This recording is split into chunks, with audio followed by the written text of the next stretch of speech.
Dès l'entrée de la grotte, le ton est donné. On a reconstitué un sol de tanière de hyène avec tous les os qui ont été des reliquats de repas. Un voyage dans le passé de plus de 100 000 ans et qui mérite quelques efforts. Vous voyez, regardez. Ah, il faut se baisser, hein. C'est pas l'usine à touristes, hein. Là, il va falloir peut-être ramper un petit peu.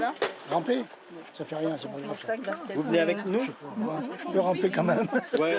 La grotte de la Pierre de l'Âge, découverte il y a une dizaine d'années, dévoile ses trésors lors de ses visites gratuites. Une ancienne tanière où vivaient des hyènes. Ça, c'est un os de gros bovidés. Et vous voyez la marque des crocs.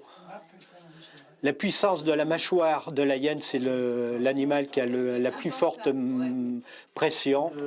On a l'impression d'étouffer, mais en même temps, la découverte est tellement forte qu'on avance.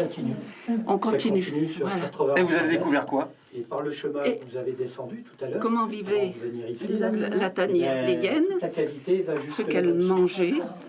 Seule cette partie est accessible au public. Bruno Delage, propriétaire de la grotte et spéléologue amateur, multiplie les découvertes dans ce coin de Charente. Et ce n'est pas fini. Montbron, c'est le pied géologique du Massif central. Et la mer butait là, très proche, et qui a créé tout ce massif calcaire. C'est une grosse motte. Il y a encore beaucoup de choses à découvrir. On a découvert même pas un dixième de ce qui existe. De par les dernières découvertes qu'il y a eu sur la Rochefoucauld, qui sont phénoménales.